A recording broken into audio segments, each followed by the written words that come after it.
Salut à tous et bienvenue sur Radio Diagonale, la web radio 100% rouge et blanche. Et bienvenue, c'est la causerie, une causerie consacrée à la rencontre entre Paris et Monaco. Ce sera la 33e journée de Ligue 1 Conforama et un match décisif pour le titre, car oui, Paris peut être champion dimanche soir. Pour cette émission, c'est Patrice qui sera avec moi ce soir. Enfin ce matin. Salut. Salut, on a les habitudes d'enregistrer le soir, mais là c'est vrai que de temps en temps, on fait aussi le matin. Ça peut nous arriver partout, à toute heure de la journée, n'est-ce pas ? Exactement. Voilà. Donc on va d'abord revenir sur la rencontre de Monaco-Nantes qui s'était soldée par la victoire de l'ASM de buts à 1. Pour évoquer les notes, les meilleures notes, Patrice, c'est la meilleure note, c'est Rony Lopez, assez loin devant avec un très bon 7,19. Ouais, il continue sur sa bonne lancée, parce que depuis le début de l'année, il enchaîne souvent les meilleures notes, ou au moins il est toujours dans le top 3. Après, sur ce match-ci, il est buteur et passeur, comme Falcao, mais du coup, il a fait une impression un peu meilleure que Falcao. Donc, Ouais. c'est logique que ce soit lui le meilleur joueur. Ouais. Et Falcao, donc, puisque tu en parles, qui suit juste derrière avec 6,77. Bah là, tu l'as dit aussi, buteur, passeur. Un match plein pour le Tigre et ça fait plaisir et justement récompensé. Et juste derrière, on a également Subasic en 3ème position avec 6,27. Bon, moi, on en avait parlé lors du débrief. J'avais pas beaucoup aimé son match, mais visiblement, les auditeurs ont préféré. Toi aussi, t'avais bien aimé quand même. Oui, j'avais bien aimé son match, comme toi sur le but de mémoire, on avait un peu du mal à juger. Et du coup, le match précédent déjà contre Rennes, il avait été élu meilleur joueur, il me semble. C'est vrai. Et c'était dans le même cas, c'est où sur le but, il est un peu fautif parce qu'il a un peu trop rentré dans ses âges et donc il laisse un peu trop d'espace à l'attaquant. Mais au-delà du but qu'il encaisse à chaque fois, il fait un nombre d'arrêts impressionnant et surtout qu'il compte, puisqu'au final, on gagne à chaque fois d'un point où on fait match nul et du coup, il n'aura pas des points finalement, ce qui n'était pas arrivé depuis très longtemps. Ouais. Et- C'est vrai. Non, mais c'est vrai, il faut aussi reconnaître ça. Je pense que les bonnes notes qu'il a actuellement viennent aussi de ça, c'est que ça fait longtemps qu'il n'a pas été décisif et du fait qu'il soit décisif actuellement, il est peut-être un peu mieux noté que. Ouais. Bah en général, si on est décisif, c'est mieux pour être mieux noté. Ça aide. Un joueur qui, lui, n'a pas été très décisif et qui a fait une performance un petit peu brouillon, c'est Baldé qui est noté assez lourdement, 4,04. C'est la plus mauvaise note, c'est le flop de cette rencontre. Baldé, oui, moi je lui avais mis 5. T'avais mis à peu près. Non, t'avais mis 4,5, je crois, c'est ça ? 4,5, oui. Ouais. Bah, oui, c'est vrai que c'était pas une bonne performance de Baldé, en tout cas très très moyenne, assez brouillon au final. Oui, après, dans son match, il a pas fait grand-chose. On attend vraiment plus de lui, puisqu'il nous a fait voir sur certains matchs qu'il pouvait apporter énormément à l'équipe. Surtout là, il était un peu mieux mis en position, parce qu'on jouait presque en 4-3. Il était vraiment bien écarté sur l'aile avec Rony Lopez, donc ça devait normalement le plus lui convenir. Et malheureusement, on l'a pas vu du tout, surtout quand on le compare aux deux autres attaquants du match, qui eux ont brillé. Lui, on l'a pas vu du tout. Ouais. On peut également noter qu'il y a quand même un gros écart entre la note la plus basse et la note la plus haute, mine de rien, 4,04, 7,19, le gap est assez important, c'est plutôt rare, surtout sur une victoire en plus quand même. Des joueurs qui sont... habituellement, des fois, les joueurs peuvent se tenir un peu plus dans des écarts un peu plus serrés. Là, l'écart type est assez grand. Voilà, donc c'était les enseignements de... on va maintenant passer à la rencontre face au Paris Saint-Germain. Et Patrice, on va d'abord revenir un petit peu sur... on peut déjà évoquer rapidement la rencontre de la saison passée où Monaco était allé arracher un match nul, on s'en souvient. Dans les arrêts de jeu, c'était une belle rencontre. On s'en rappelle toujours un petit peu avec une certaine émotion, je pense, mais parce que voilà, une rencontre qui permettait de garder notre avance sur Paris dans la course au titre. Oui, c'était un match vraiment très très important, qu'il fallait absolument ne pas perdre de points, surtout face au PSG, pour vraiment rester devant le PSG et mentalement tenir jusqu'à la fin de la saison. Et du coup, ça a été déjà assez rageant de prendre ce penalty avec la faute de Sidibé à ses limites en toute fin de match, et de dire qu'on allait perdre le match. Et heureusement pour nous, Bernardo Silva avait fait un petit exploit vraiment dans le temps additionnel et avait arraché le match nul qui nous avait vraiment fait Ouais, du bien. moi, je me souviens, j'étais en parkage à ce moment-là, et c'est vrai que c'était quand même enfin, une grande joie, et bon, ça nous avait permis de chambrer les Parisiens à coup de on va gagner le championnat. Bah, Voilà. clairement, une partie du championnat s'est gagnée Ouais, c'est ce vrai. soir-là. Parce que mentalement, ça a fait énormément de bien aux Monégasques, et à l'inverse, aux Mm. Parisiens Et c'était ont dû encaisser le ouais, et coup, et c'était c'était d'ailleurs une compliqué. très belle rencontre. En tout cas, j'avais adoré la première période où on avait vu vraiment deux très belles équipes s'affronter, et Mm. tactiquement, c'était vraiment très, très bien en place. Il y avait de très belles choses, de très beaux mouvements. Enfin, vraiment une rencontre très, très agréable à voir, j'avais trouvé. Un peu moins cette année quand même, où Monaco a pas mal subi face au PSG. On rappelle évidemment la défaite à domicile, et surtout notamment la défaite en Coupe de la Ligue, où bah là, il n'y a pas eu débat. C'était il y a 15 jours, hein. Oui, que ce soit Ouais. sur les deux matchs, même si le score paraissait match, mais il reflète pas du tout la physionomie du match. Paris est clairement au-dessus de nous cette saison là, et Mm. il y a vraiment pas photo. Ouais. Et je pense que sur le match qui arrive, surtout chez eux, sur un match où ils peuvent gagner le titre contre nous en plus, ça va être très très compliqué. Ouais, effectivement, c'est vrai qu'il y a il y a cette composante-là. Après, maintenant, alors, non, l'argument tiré par les cheveux, non, c'était Eric Huette, correspondant Canal+, qui l'avait dit, mais avec cette semaine folle qu'on a eue en Ligue des Champions, où la Roma crée l'exploit, où la Juve est à deux doigts de le faire, et où Marseille aussi parvient à le faire, euh, pourquoi ne pas imaginer que, que Monaco en soit capable pour conclure cette folle semaine, finalement? Pourquoi? Ça reste du football, hein, tout est Ouais, possible. ouais, Hein. ouais, ouais. C'est pas impossible qu'on parte de là-bas avec une victoire aussi, hein, en étant complètement contre le cours du jeu. Ouais. C'est ça qui est beau dans le C'est football vrai, aussi. c'est vrai. Et Monaco l'avait d'ailleurs fait il y a 2 ans, on s'en souvient, hein, en allant battre le PSG 2-0 grâce à. C'était Wagner Love et Fabinho, les buteurs, c'est ça?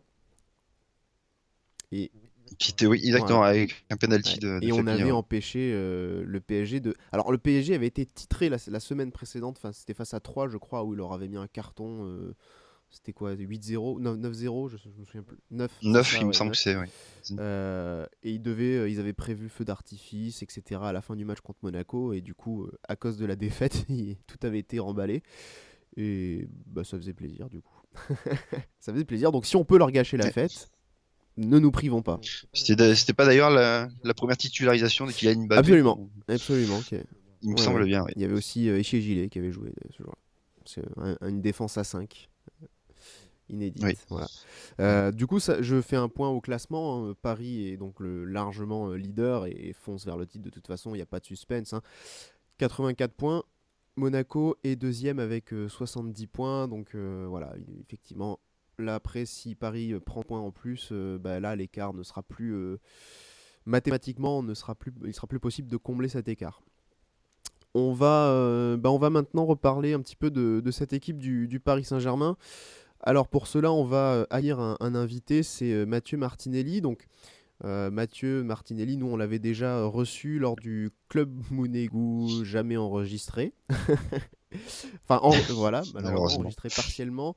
On avait pu ressortir quelques éléments quand même de ce qu'il nous avait donné.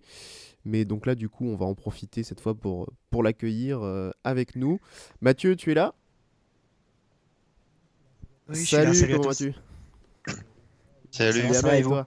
Alors, bah, écoute, c'est ce que je disais, on avait eu un petit problème d'enregistrement, donc on a envie de te réinviter pour réparer un petit peu ça, et pour Pas reparler de de souci. cette équipe du Paris Saint-Germain. Donc la dernière fois, bah, c'était avant la finale. Bon, il n'y a pas eu de Mm. gros suspense, hein, malheureusement pour nous. Maintenant, là, ce match-là, est-ce que ça peut être un petit peu différent si Paris, ou à Paris a vraiment la niaque pour mettre fin mathématiquement aux espoirs, entre guillemets, de titre des concurrents? Bah déjà, cette fois, il n'y aura pas la vidéo, il n'y aura pas la VAR, donc peut-être que ça changera des choses pour Ouais. Monaco. Mais je sais pas, faudra voir. C'est vrai que Paris a l'occasion de plier l'affaire et je pense sera assez motivé de le faire dès dimanche et pouvoir se concentrer après sur autre chose et basculer sur autre chose et sur la fin de saison et notamment mondial. Ouais. Mais après, il y a certaines absences on risque d'en parler un peu, Vas-y, oui, oui. mais qui influent beaucoup sur le jeu du PSG. Je pense à Verratti qui est ce matin défini comme quasiment forfait pour le match de demain. Et c'est peut-être avec Neymar le joueur le plus décisif dans le sens le plus déterminant dans le type de jeu du PSG. Et son absence se fait à chaque fois ressentir par des matchs de qualité assez médiocre dans le jeu. Donc de ce point de vue, ça ouvre quand même beaucoup plus le champ pour Monaco pour pouvoir créer une surprise. Si Saint-Etienne a pu mettre en difficulté le PSG comme ils ont mis en difficulté le PSG la semaine dernière, tu peux imaginer que Monaco, avec des meilleurs joueurs, a aussi les capacités pour Alors faire. justement, cette équipe de Saint-Etienne, tu en parles. Moi, j'ai pas vu le match. Qu'est-ce qu'ils ont réussi à faire pour autant embêter les Parisiens? Bah, je dirais qu'ils ont pas fait quelque chose d'exceptionnel. Ils ont juste mis pas mal de pression et d'intensité, et avec aussi beaucoup de vitesse dès qu'ils sont repartis en contre. Et c'est à peu près la recette unanime pour pour chaque club qui ont mis en difficulté le PSG cette saison. Donc voilà, c'est toujours bien gérer tes situations de transition et être assez tranchant quand tu es dans des situations de duel ou dans des situations offensives. Donc c'est un peu toujours la même chose. Après, il y a eu le carton rouge qui a forcément changé, enfin, accentué la physionomie du match et l'a poussé dans une domination plus forte de Saint-Etienne. Mais Paris a quand même réussi à revenir en deuxième période. Ils auraient même pu le faire un peu plus tôt dans le match vu que Cavani a eu une grosse occasion. Donc voilà, C'est vrai, la qualité individuelle est telle que tu n'es jamais vraiment à l'abri. Donc même quand Paris est vraiment dominé et réduit à 10. Et ben justement, alors, c'est l'entraîneur de Saint-Etienne, c'est Jean-Louis Gasset, donc c'est quelqu'un aussi qui en plus, a priori, connaît bien cette équipe de Paris. Elle reste assez. Enfin, il a eu pas mal de joueurs qui sont encore au club sous ses ordres quand c'est lui qui entraînait le PSG. Oui, tout à fait, oui. Après, je pense que non, mais t'as le droit de citer comme entraîneur. Non, mais Vu que Blanc lui-même disait que c'est pas un adjoint, Gasset, c'est un co-entraîneur Ah oui, pour lui. c'était. Bah Donc, oui. tu peux le revendiquer dès ses premiers pas à Bordeaux. Ouais. Et non, mais après, Gasset connaît très bien cette équipe, mais je pense qu'à peu près toutes les équipes du championnat de France connaissent très bien le PSG. Après, la différence, c'est comment tu réussis à bien cibler ton plan de jeu et à comment tu réussis surtout à bien l'appliquer. Ça, c'est un peu la différence parce que toutes les équipes connaissent bien le PSG, je pense même, que ce soit l'entraîneur d'Amiens, de Dijon, de Saint-Etienne, ils connaissent très bien comment joue Paris. Après, il y a un point commun entre l'équipe qui va affronter Monaco et l'équipe qui va affronter Saint-Etienne, c'est là aussi l'absence de Verratti. J'insiste dessus, mais pour moi, c'est vraiment fondamental. Si tu prends tous les matchs qu'a disputé le PSG cette saison sans Verratti, tu peux même retourner sur les saisons précédentes. Il y en a quasiment aucun réussi dans le jeu.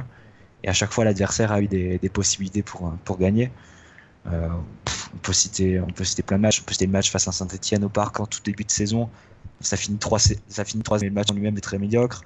Il y a eu la victoire aussi face à Lyon au Parc, 2-0, mais là aussi un match qui se décide vraiment à la fin sur un coup du sort. Il y a eu des déplacements un peu compliqués à Dijon, à Strasbourg, une défaite à Strasbourg notamment. Enfin, plein de matchs comme ça.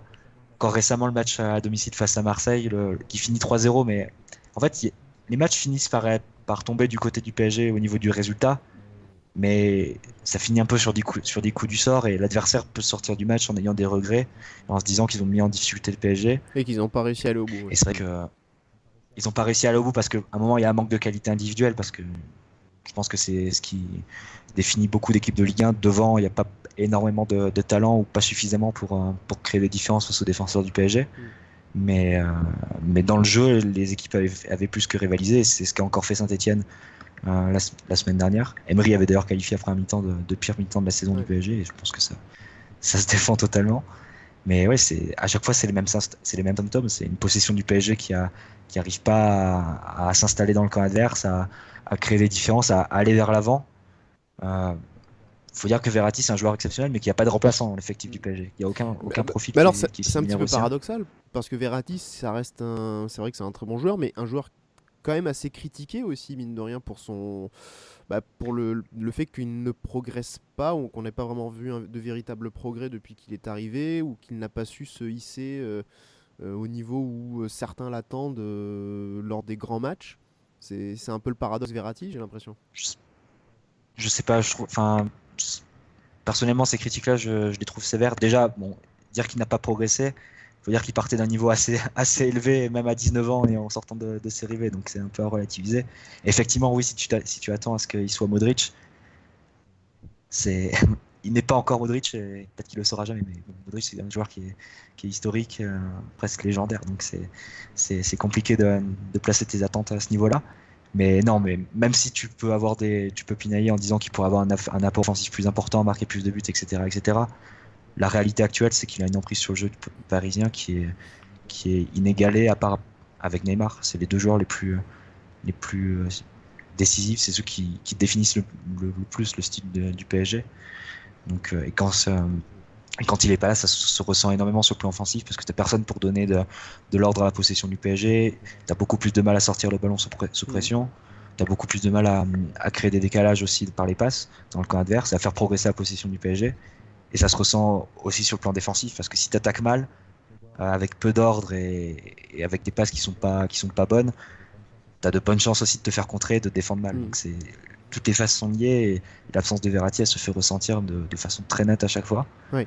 Donc, et c'est encore accentué par le fait qu'il n'y a pas vraiment de remplaçant. Donc des fois, ça a été Pastore qui a joué à sa place, mais Pastore, c'est un joueur qui est beaucoup plus, à son meilleur niveau, est censé jouer beaucoup plus haut sur le terrain et qui prend de toute façon beaucoup plus de risques dans son jeu, qui va tenter des passes beaucoup plus difficiles, plus bas sur le terrain. Donc ça correspond pas vraiment avec le jeu d'un relayeur, d'un meneur de terrain assez bas. Ou bien Lo Celso, mais qui est encore très très tendre et qui, à mon sens, n'a pas vraiment le talent de Verratti. Donc c'est ça un peu la difficulté du PSG, mais c'est le cas de FIFA. Alors du coup, pour remplacer Verratti au milieu de terrain, on pourrait retrouver quel joueur, quelle association Thiago Motta qui était absent pour la Coupe de la Ligue, il est de retour par exemple, il peut prétendre à une... Thiago Motta est Il apte. est toujours... Thiago Motta est apte. Après la question c'est... Non, je dis oui, il est apte, donc est-ce que oui, il peut retrouver une place au milieu justement? Bah, c'est la question un peu, c'est est-ce que face à Monaco tu le refais jouer directement, est-ce que ça peut prendre un risque un peu trop important. Dans ces cas-là, si c'est pas Mota, ça sera sans doute Lassana Diarra qui a joué face à Saint-Etienne, à moins que ce soit encore Adrien Rabiot qui soit décalé en numéro 6. Et pour jouer côté droit, plusieurs options, enfin deux, soit Lo Celso donc qui a joué face à Saint-Etienne, soit Draxler éventuellement, mais qui a plutôt joué du côté gauche du milieu de terrain cette année. Il a joué une ou deux fois côté droit, en coupe notamment, face à Strasbourg, si je dis pas de bêtises. Pas avec un résultat hyper brillant, mais après ça dépendra aussi de s'il n'est pas aligné relayeur gauche, ou parce que Rabiot sera aligné en 6, ou bien s'il n'est pas aligné ailier gauche parce qu'il manquera Mbappé, qui est l'autre voilà. Effectivement, j'allais t'en parler. Mbappé aussi incertain, donc tu as plus d'infos sur ça justement? Pas vraiment. Enfin, le joueur qui est quasi forfait, c'est Verratti a priori. Mbappé, il y a plus de doutes, c'est a priori dans les discussions pour jouer. On va attendre encore. Il reste un entraînement et quasiment 48 heures avant le match, donc ça peut encore évoluer. Les conditions peuvent évoluer, mais c'est l'autre forfait du match. Et dans ces cas-là, s'il joue pas, Di Maria jouera forcément. Et la dernière place en attaque, ça jouera soit avec Pastore, mais qui a fait un match catastrophique à Saint-Etienne la semaine dernière. Donc, a priori, il sort un peu du discours. Soit tu remets Draxler devant, mais c'est ce que je disais la dernière fois, qu'il a quasiment plus joué à ce poste-là depuis le tout début de saison. Donc, c'est un peu les interrogations. Oui, parce qu'on se souvient aussi, on en parlait avant la rencontre, avant la finale. Il y avait, je crois, donc on savait que Mota était suspendu, on avait des doutes sur Mbappé, Di Maria, et finalement les deux étaient aptes. Donc, ouais, et oui, c'est ça. Et après, il y avait aussi des doutes sur la composition du milieu de terrain. Est-ce que Rabiot jouerait numéro 6 ou 8 et finalement, il avait joué 6, Draxler avait joué 8. Alors qu'on pouvait se demander si Lassana Diarra n'allait pas jouer. Donc voilà, ça sera encore un peu la question qui se reposera pour Emery dimanche. Ouais, et puis de toute façon, au pire, c'est pas des grosses interrogations existentielles pour le PSG, je crois maintenant, de toute façon, que la saison est pliée. Hein. Oui, s'ils ont quasiment terminé. Maintenant, c'est une question juste de timing. Oui, voilà, c'est ça. Maintenant, du coup, pour Paris, c'est aussi préparé, commencer à préparer voir un peu la saison prochaine. Les manœuvres ont un petit peu commencé, avec c'est quasiment bouclé pour Tourelle. A priori, toutes les sources se rejoignent, que ce soit en France ou en Allemagne. Ouais. L'entraîneur a été choisi quasiment dès l'élimination face au Real, quasiment la semaine d'après. les contacts ont commencé et ça a été annoncé par Bild quelque chose comme le 23 mars ou un truc comme ça. Donc ça s'est bouclé assez rapidement. Donc il semblerait que ce soit Thomas Tuchel. Après, je pense que les matchs de la fin de saison, ils serviront absolument à rien pour préparer la saison prochaine. Ouais. C'est juste faire ton boulot de professionnel et gagner tes matchs et tout repartira à zéro pour la saison prochaine. Avec peut-être pas un recrutement XXL comme cet été, du coup, j'imagine. Au niveau du fair play financier, d'ailleurs, il est sorti que Paris aurait gonflé ses contrats de sponsoring. Alors, ils ont démenti ça, bien sûr, dans un communiqué. Ils peuvent être inquiétés. C'est bien sûr qu'on est inquiété. Il y a une enquête qui a été ouverte dès la fin du recrutement estival et notamment la double opération Neymar-Mbappé qui avait causé beaucoup de critiques et de commentaires partout en Europe et l'UEFA s'était senti obligé d'ouvrir une enquête. Ce qu'il faut, c'est que Paris a jusqu'au 30 juin pour se mettre en conformité avec les normes, qui sont les mêmes pour tous les clubs engagés en Coupe d'Europe, que ce soit pour Monaco ou n'importe qui. C'est respecter un déficit maximal de 30 millions d'euros sur les 3 saisons dernières. Donc voilà, Paris doit se mettre en conformité avec ça, donc que ce soit au niveau des recettes ou au niveau des dépenses. Au niveau des recettes, tu as plusieurs façons de t'en sortir. Donc, soit tu vends des joueurs. Ça risque d'être un peu compliqué parce qu'il y a la Coupe du Monde qui approche. On sait que c'est le marché est souvent un peu bloqué quand la Coupe du Monde commence le 15 juin. C'est difficile de faire des opérations comme ça. Après, les autres recettes potentielles, c'est au niveau du sponsoring. Donc Paris est dans l'espoir officiellement de signer de nouveaux contrats qui devraient être annoncés assez vite. Mais si l'UEFA qui a mandaté un cabinet indépendant décote d'autres sponsors, notamment des sponsors qui sont des parties, ça peut forcer Paris à devoir trouver de nouvelles recettes encore. Et ça, tu sais pas si Paris pourra se mettre en conformité avec de nouvelles exigences qui auraient changé en cours de route, quoi. Donc c'est un peu la problématique qui est à l'œuvre. Est-ce que Paris semble sur la route pour se mettre en conformité avec les exigences initiales? Mais si en plus l'UEFA rabote certains contrats, là ça risque de devenir quasiment mission impossible et tu risques de sortir des clous. C'est un peu. Faudra attendre fin juin. Donc réelle inquiétude quand même à ce niveau-là, du coup. Bien sûr. D'autant qu'on ne sait pas du tout quel type de sanctions sont envisageables. Si tu t'exposes à de nouvelles amendes, est-ce que si tu t'exposes comme la dernière fois à des restrictions au niveau de l'effectif, effectivement. Nombre de joueurs qui sont que tu peux inscrire en Ligue des Champions. Ou est-ce que tu t'exposes carrément à un retrait de points ou voire à une exclusion des coups d'or? Ou une interdiction de recrutement. Ça peut tout changer. Ou une interdiction de recrutement. Mais Monaco, Patrice, tu me confirmeras, mais c'était arrivé à Monaco justement. Il y avait, on avait eu un contrat, c'était quoi? C'était AIM, un truc de management, tout ça, qui filait 120 millions d'euros par an. Enfin, je sais plus sur le contrat. Et Monaco, en échange, filait les recettes de billetterie, qui évidemment. Peut-être pas 120 millions. Ouais. Donc je crois que l'UEFA. De mémoire, oui, c'était ça. Et du coup, on avait eu 2 joueurs en moins à inscrire dans notre groupe. Ce qui nous a pas empêché d'aller en demi-finale de Ligue des Champions. Ce qui s'est passé pour nous, c'est que en fait, ces contrats avec les sponsors de Qatar avaient été déjà rabotés en 2014.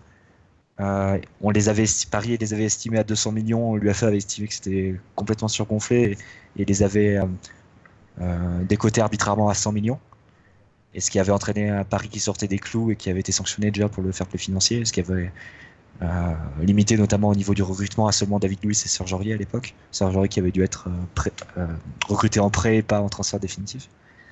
Et là, ces fameux transferts-là qui sont estimés à 100 millions d'euros, mais depuis que Paris est sorti du régime des sanctions de l'UEFA, Paris les a remis à 175 millions d'euros. Et là, il semblerait que le cabinet d'experts indépendants de l'UEFA les estime plus à 50 millions d'euros. Donc ça peut faire une énorme différence à la fin. Donc voilà.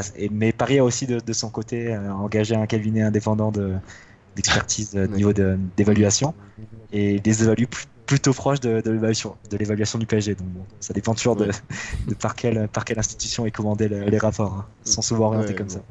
Ouais, bon, tout ça en tout cas c'est loin d'être réglé, j'ai l'impression. Ça va on est dans le foot total. Encore certainement couler beaucoup d'encre du côté de l'équipe. Voilà. Mm. Bah écoute, merci Mathieu, hein, on va te Merci souhaiter à un vous. bon match. Tu seras au parc Bon dimanche match à vous soir? aussi. Non, non, non, je Non? serai pas au bar. Je serai pas. Non, c'est bon, trop là.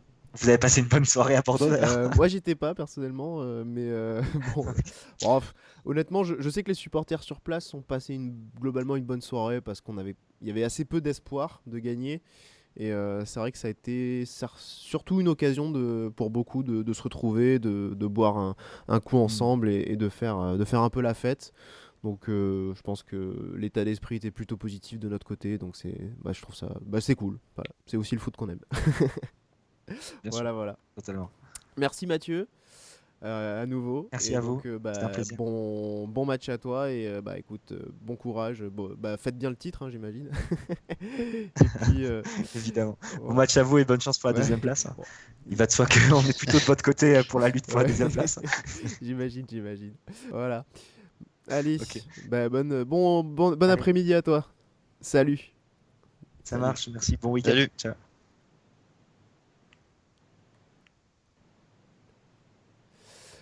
Alors, on va reprendre, nous, Patrice. Cette équipe du PSG qui est plus, on va dire, embêtée par des problèmes extrasportifs, ou en tout cas des problèmes liés ailleurs que sur le rectangle vert, véritablement. Maintenant, il n'y aura peut-être pas de surprise pour eux d'ici la fin de saison.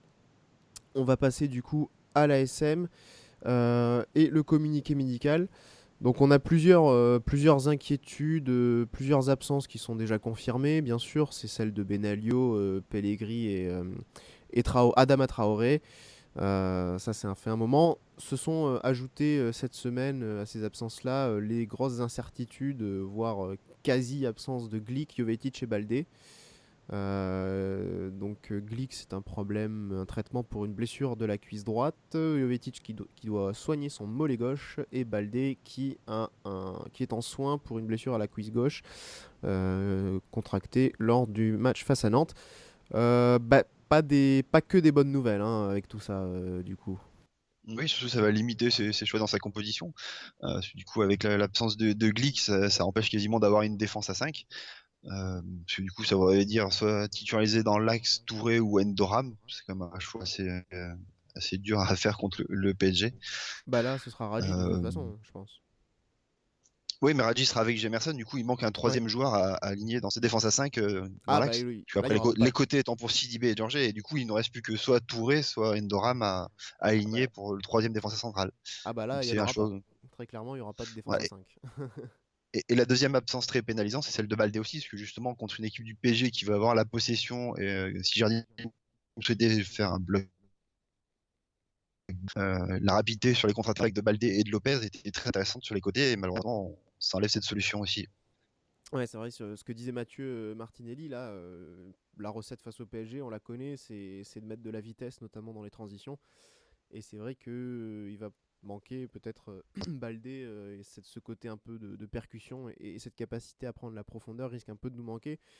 Jovetic quand même aussi, ça va nous manquer, ça nous coupe d'une solution offensive intéressante.